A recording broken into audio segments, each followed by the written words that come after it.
آج لوگ میرے نبی کی شان میں گستاخیاں کر رہے ہیں. کوئی کتا کہیں سے اٹھتا ہے، کوئی کتا کہیں سے اٹھتا ہے اور اٹھنے کے بعد میں میرے نبی کی شان میں گستاخیاں کرنا شروع کر دیتے ہیں. ابھی نرسن آنند ایک کتا ہے جو پنڈت ہے، اس کتے نے میرے نبی کی شان میں پہلے بھی گستاخی کی تھی، اس نے پھر میرے نبی کی شان میں گستاخی کر دی. ارے یہ کتے میرے نبی کو کیا سمجھتے ہیں؟ آخر انہوں نے میرے نبی کو پڑھا نہیں. اگر کاش یہ میرے نبی کو پڑھتے تو پڑھنے کے بعد میں کلمہ پڑھ کر کے یہ بھی مسلمان ہو گئے ہوتے. یہ جاہل میرے نبی کی شان میں بنا پڑھے میرے نبی کو یہ گستاخیاں کر رہے ہیں میرے نبی کی شان میں. انہی میں سے اگر کوئی میرے نبی کو زندگی کو پڑھتا ہے، پڑھنے کے بعد میں وہ مثالیں پیش کرتا ہے کہ اگر محمد آج بھی اس دنیا میں آ گئے تو اس دنیا سے یہ خرافاتیں ختم ہو جائیں گی. جن لوگوں نے ان کے ہی اگر پڑھا ہے تو وہ پڑھنے کے بعد میں اسلام کو زندہ باد کہتے ہیں. ارے آپ نے دیکھا نہیں سرکار اعلی حضرت نے ایسا عشق نبی سے کیا ہے کہ سرکار اعلی حضرت نے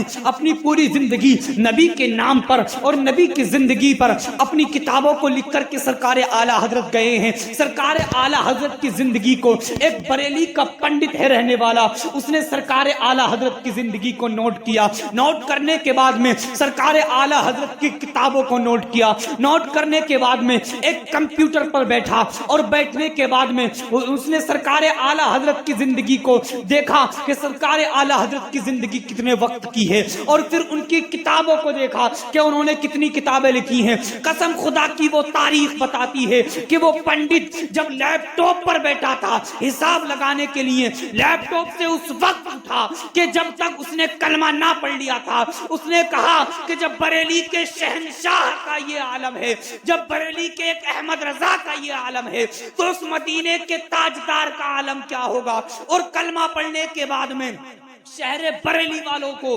انعام دیا. شہر بریلی والوں سے اعلان کر کر کے کہا ناز کرو شہر بریلی والوں اپنی زندگی پر کہ تمہیں امام احمد رضا جیسا اللہ نے ایک ولی دیا ہے. میری ملت کے نوجوانوں، وہ تو سرکار اعلی حضرت تھے کہ سرکار اعلی حضرت نے نبی کی زندگی کے اوپر ایک کتابوں کو اس طرح سے لکھا، اپنی زندگی کو نبی کی زندگی کے اوپر قربان کر دیا. تب سرکار اعلی حضرت کی زندگی کو دیکھنے کے بعد میں لوگ کلمہ پڑھتے ہیں، اور جس کے لیے سرکار اعلی حضرت نے اپنی زندگی کو فنا کر دیا ہو، اگر کوئی ان کی زندگی کو پڑھنا شروع کرے تو پھر وہ کبھی حضور صلی اللہ تعالی علیہ وآلہ وسلم کے نام پر گالیاں نہیں دے گا. پھر وہ کلمہ پڑھنے کے بعد مسلمان ہو جائے گا. وہ افسوس کرے گا کاش میں محمد کے زندگی میں پیدا ہوا ہوتا. جس آج تم میرے نبی کو پڑھ کر تو دیکھو میری ملت کے نوجوانوں، کچھ ہماری بھی کمیاں ہیں کہ ہم نے حضور کی زندگی کو پڑھا نہیں.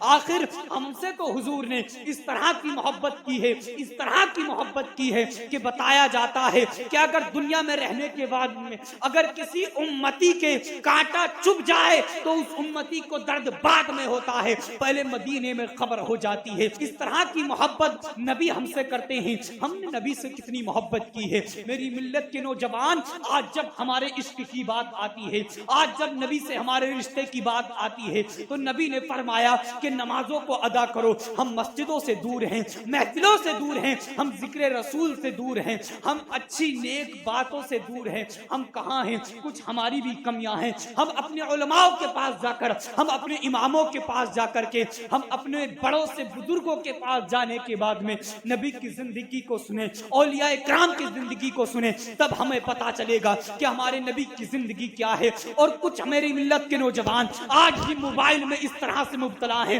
کہ ظالم لوگ، کچھ کتے کمینے نبی کی شان میں گستاخی کرتے ہیں. لیکن میری ملت کو نوجوان، جیسے پہلے سوتا تھا اسی طرح سے سوتا ہے، جیسے پہلے اٹھتا تھا اسی طرح سے اٹھتا ہے. اگر آج بھی اس طرح کے ناپاک جملے نبی کی شان میں سننے کے بعد میں اگر آج بھی اپنی زندگی کو تبدیل نہ کرا تو افسوس ہماری زندگی پر کہ ہم کیسے نبی کے امتی ہیں. نبی نے ہمارے لیے رو رو کر کے دعا کی ہے، رو رو کر کے دعا کی ہے، اور اس طرح سے روئے ہیں کہ ایک مرتبہ حضرت عائشہ صدیقہ رضی اللہ تعالیٰ عنہ فرماتی ہیں کہ میں نے ایک مرتبہ حضور کے پیر مبارک کو دیکھا تو کیا دیکھتی ہوں کہ حضور کا پیر اس طرح سے سجا ہوا تھا، اس طرح سے موٹا ہو گیا تھا. اس سے ایسا محسوس ہوتا تھا کہ اب حضور کا پیر پھٹ جائے گا. اللہ اکبر!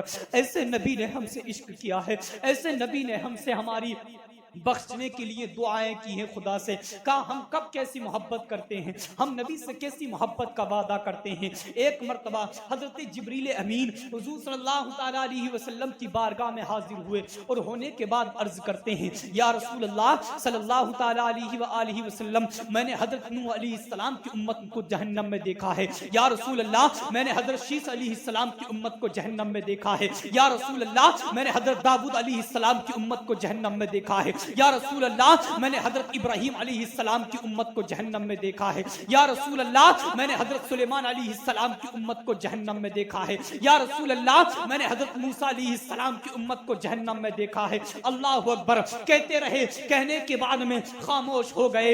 حضور صلی اللہ تعالیٰ علیہ وآلہ وسلم نے ارشاد فرمایا اے جبریل خاموش کیوں ہو گئے، آگے بتاؤ کہ تم نے میری امت کو بھی جہنم میں دیکھا ہے۔ اللہ اکبر، حضرت جبریل امین جانتے تھے کہ اگر میں حضور کی امت کو جہنم میں جانے کا تذکرہ کر دوں گا تو حضور کا قرار بے قراری میں بدل جائے گا، حضور کا قلب بے قلبی میں بدل جائے گا، حضور کا چین بے چینی میں بدل جائے گا۔ اللہ اکبر، حضرت جبریل امین خاموش ہو گئے، لیکن حضور نے ارشاد فرمایا اے جبریل کیا تم نے میری امت کو جہنم میں دیکھا ہے؟ قسم خدا کی مسلمانوں، حضرت حضور صلی اللہ تعالیٰ علیہ وآلہ وسلم کے اصرار پر حضرت جبریل امین نے عرض کی یا رسول اللہ میں نے آپ کی امت کو جہنم میں دیکھا ہے۔ قسم خدا کی مسلمانوں، اتنا کہنا تھا کہ جبریل علیہ السلام کی زبان سے یہ جملے نکلے اور حضور کا قرار بے قراری میں بدل گیا، حضور کی زبان سے رونے کی آوازیں آنے لگی، حضور کی آنکھوں سے سیلاب جاری ہو گئے،